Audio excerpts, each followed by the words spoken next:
आज मैं अपना पोर्टफोलियो आप सबको दिखाऊंगा कि मैं कौन कौन से शेयर्स होल्ड करता हूँ और क्यों होल्ड करता हूँ। तो चलिए चलते हैं। सबसे पहला जो स्टॉक मैं होल्ड करता हूँ वो है IFCI। तो ये जो IFCI है इसकी एक स्टोरी भी काफ़ी अच्छी है जो फेमस हो रही है अभी। सबसे पहले इसको हम ओपन चार्ट्स में ओपन कर लेते हैं और मंथली चार्ट में चलते हैं। इसमें चलते हैं। ये 1-1.5 महीने पहले शेयर जो 60 ट्रेड कर रहा था वो कुछ ही टाइम में 4-5 दिन में 88-90 तक टच हो गया था, क्योंकि मार्केट में खबर आई थी कि NSE का IPO आने वाला है। और ये जो स्टॉक है वो इनडायरेक्टली NSE में 4.4% स्टेक होल्ड करता है। देखिए मैंने गूगल भी करके रखा है वैसे IFCI शेयर होल्डिंग्स इन NSE। तो ये कहते हैं IFCI does not hold direct equity share, मतलब डायरेक्टली उसने NSE में इन्वेस्ट नहीं कर रखा। एक कंपनी है stock holding corporation of India limited, उसमें जो इसका स्टेक है वो 52.86% है। और ये जो कंपनी है स्टॉक होल्डिंग, ये NSE में डायरेक्टली 4.4% उसकी ओवरऑल होल्डिंग इसके पास है। तो ये इनडायरेक्टली IFCI 4.4% स्टेक होल्ड करता है। NSE का IPO आएगा, वो एक बम्पर लिस्टिंग होगी और इसके प्रॉफिट्स भी अच्छे आते हैं। तो 4.4% स्टेक है, तो स्टॉक होल्डिंग कंपनी का भी प्रॉफिट बढ़ेगा, क्योंकि जो वो इनडायरेक्टली 4.4% उसका NSE का होल्ड करता है तो उसको भी तो कुछ प्रॉफिट होगा, डिविडेंड मिलेगा या उसका जो पोर्टफोलियो होगा वो बढ़ेगा। तो इसमें जो 50% होल्डिंग है वो IFCI की है, तो IFCI का शेयर भी बूम करेगा। तो इस रीज़न की वजह से मैंने IFCI का जो शेयर है इसके अभी मेरे पास 1000 क्वान्टिटी है। मैं इसमें और बढ़ाऊँगा जैसे ही NSE का IPO की डेट फाइनलाइज हो जाती है, मैं इसमें 1000-1500 क्वान्टिटी और लूँगा मैं इसमें। और चीज़ें और देख लेते हैं इसकी।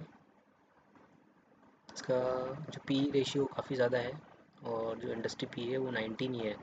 तो हो सकता है कुछ टाइम में करेक्ट करें। इसकी बुक वैल्यू काफ़ी अच्छी 33, जो ऑलमोस्ट इसकी प्राइस जो चल रही है वो बुक वैल्यू से डबल चल रही है। काफ़ी अट्रैक्टिव लगता है मेरे को ये। और जिसकी प्रोमोटर होल्डिंग है वो आप देख सकते हैं, जून 2026 में 72 थी और लास्ट ईयर उसकी 72 थी। लेकिन जो उसमें जो अदर डोमेस्टिक इंस्टीट्यूशन थे उन्होंने होल्डिंग्स अपनी सेल करके, लेकिन उसकी जगह FII आ गए। FII मार्च में 2.65 थे, दिसंबर 2025 में भी लगभग इतना ही था, उसके पहले 2.6 थी, जून में तो बिल्कुल ही नहीं थे। तो इन्होंने एक साल में 3.5% इसमें लिया है, तो आने वाले समय में कुछ ना कुछ हमें मूवमेंट देगा ही है, इसलिए मैंने इसको होल्ड करा हुआ है।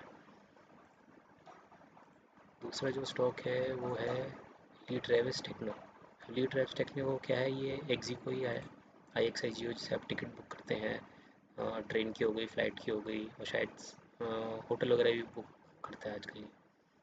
तो इसमें देख लेते हैं, ये काफ़ी अच्छी कंपनी है, काफ़ी तीन ये 2025 335 पे ट्रेड हो रहा था और ये अभी 200 के आसपास है।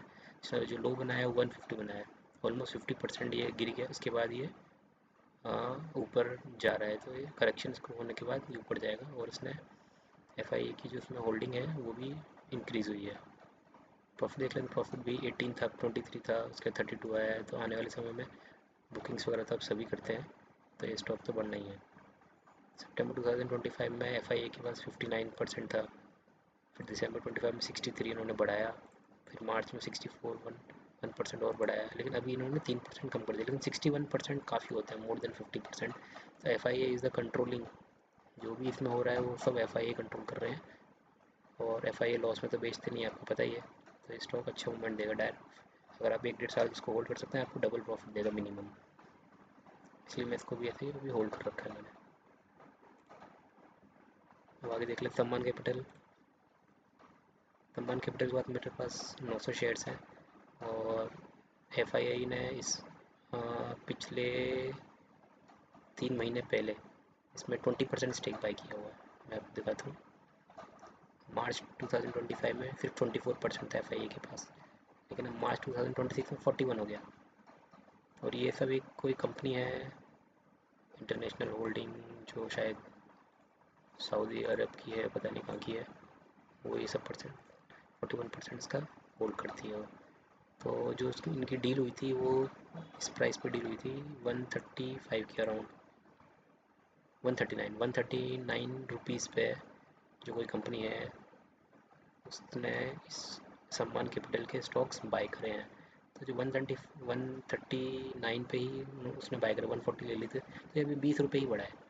तो यहाँ तक मैं जानता हूँ ये भी आने वाले समय में डबल होना है, इसका फिक्स है। 180 200 में मेरा जो टारगेट है इसका जो 200 रहेगा। अगर मेरे को कोई और अच्छा स्टॉक दिखा तो मैं इसमें प्रॉफिट बुक करके दूसरे में अपनी होल्डिंग्स पोजीशन बना लूँगा। इसके बाद है एन एस डी एल को तो आप सब जानते हैं, ये डिपॉजिटरी लिमिटेड डिपॉजिटरी पार्टिसिपेंट है, जो जैसे सी डी एस एल है वैसे ही एन एस डी एल है।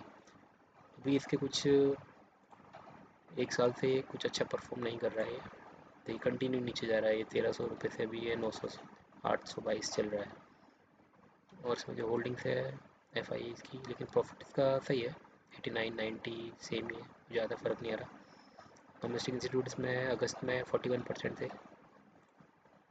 अभी इसमें क्या है, एक्चुअली ये लोग सब प्रॉफिट अपना 1300 पे प्रॉफिट बुक करके निकल गए हैं, तो रिटेल का जो पोर्शन है वो 50% हो गया है। लेकिन एफ आई अभी भी 11% है, 14% है। ये एफ आई भी कंटिन्यू सेल ही कर रहे हैं, लेकिन आने वाले समय में स्टॉक ऊपर ही जाने वाला है, क्योंकि जैसे सिर्फ डिपॉजिटरी पार्टिसिपेंट दो ही हैं, C D S L N S D L. जितने भी बैंक्स और बड़े ब्रोकर्स हैं या एफ आई आईज जो होते हैं, डी आई आईज जो होते हैं, उनका जो अकाउंट होता है डीमेट अकाउंट, वो एन एस डी एल में ही ओपन होता है। और वो जब अच्छा खासा ट्रेड करेंगे तो एन एस डी एल को डायरेक्टली फ़ायदा ही होगा। इसके बाद एक और स्टॉक है एस बी आई फंड्स है। ये तो इसका रिसेंटली आई पी ओ आया था और आज ही ये लिस्टिंग थी इसकी। इसमें 1000 रुपये का मैंने इसमें होल्ड कर रखा है, क्योंकि इसका जो ग्रे मार्केट प्रीमियम था जब आई पी ओ आने से पहले वो 800 के आसपास था। तो और अभी इसका 574 पे अलॉट हुआ है, अभी 600 के आसपास चल रहा है, 609 अभी चल रहा है। तो मैं थोड़ा वेट करूँगा अगले हफ्ते तक, अगर ये रिटर्न देगा तो ठीक है। मैंने 3 आई पी ओ लगाए थे अलग अलग अकाउंट से, 2 में लग गए, मैंने 2 सेल कर दिए हैं और इसमें अभी होल्ड करा हुआ है मैंने। ये संवर्धना मदरसन है, ये आज ही मैंने इसको बाय किया हुआ है, क्योंकि इसने आज अच्छा खासा एक ब्रेकआउट दिया है 145 पे इसका। अब मैं इसको इसमें ले जाता हूँ आपको काइट के चार्ट्स पे। मदरसन, इसको सर्च कर लेते हैं, ये रहा मदरसन। चार्ट्स में चलते हैं, इसके डेली चार्ट्स में चलेंगे पहले। ये देखिए डेली चार्ट्स ही है, और आप ये देख सकते हैं जिसका जो रेसिस्टेंस था 145 का, 144.78 के आसपास था, वो इसने आज क्रॉस कर दिया है। ये पिछले 10 दिन से ये वहीं के वहीं कंसोलिडेट होके वहीं ट्रेड कर रहा था, 4-5 रुपये के अंदर, 140 से लेके 149 के बीच में। लेकिन फाइनली आज इसने, सॉरी, 140 से लेके 145 के बीच में, लेकिन फाइनली इसने आज 145 लेवल का क्रॉस कर दिया और क्लोजिंग दे दी है। तो कल हमें इसमें अच्छा खासा मूवमेंट देख सकता है, और 151 150 का अराउंड इसका टारगेट रहेगा 1-2 दिन में। इसको डेली है, अब इसको वीकली में भी देख लेते हैं। वीकली में भी ये अपसाइड का इसका डायरेक्शन है। इसको मंथली में भी देख लेते हैं, और ये मंथली में भी आप देख सकते हैं इसका जो कैंडल है, जो रिवर्सल कैंडल बन रही है। अभी भी मंथ एंड नहीं हुआ है, अच्छी खासी रिवर्सल कैंडल इसने बनाया है। तो इसलिए मंथली, डेली और वीकली तीनों कैंडल जब पॉजिटिव मूवमेंट दिखा रही है, तो मैं इसमें काफ़ी ज़्यादा पॉजिटिव हूँ, और इसका जो रिजल्ट आएगा वो काफ़ी अच्छा आने वाला है। और इसमें 2200 शेयर है, मैं आपको दिखा देता हूँ पोजिशन ऑर्डर्स। ये मेरा आज का ट्रेड है। मैंने अपने एक शॉर्ट्स में फ्राइडे को, या सॉरी मंडे, मतलब कल ही एक वीडियो बनाया था, जिसमें मैंने पिरामल फार्मा के बारे में बताया था। इसमें मैंने कहा था कि 180 के ऊपर अगर ये ज़रा भी क्लोज देता है या 180 टच कर जाता है तो आप इसको बाई कर सकते हैं। तो मैंने इसमें कल ही पोजीशन बना ली थी, क्योंकि कल 180 टच कर गया था ये।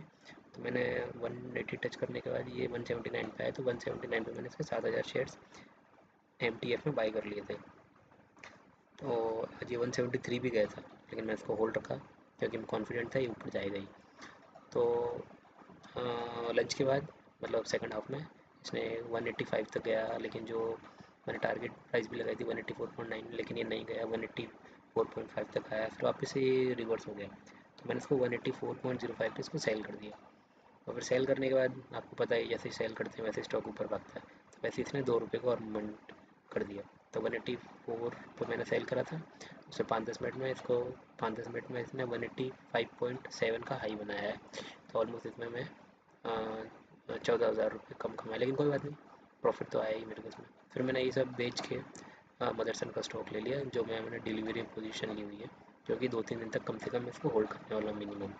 इसमें भी मैं करीब 10,000 का इसका टारगेट लेके रखा हूँ, 10,000 में प्रॉफिट लेके ही जाऊँगा। तो मेरे ये अभी मेरे पास 4 अकाउंट है, मम्मी का है, पापा का है, वाइफ का है और मेरा है। तो मैंने अभी एक ही अकाउंट बताया है, तो आने वाले समय में मैं दूसरे अकाउंट का भी अपना रिवील करूँगा कि मेरे पास कौन कौन से स्टॉक्स हैं। ठीक है, चलिए वीडियो को यहीं बंद करते हैं और मैं ऐसी वीडियो लेके आता रहूँगा आपके लिए। Okay, thank you.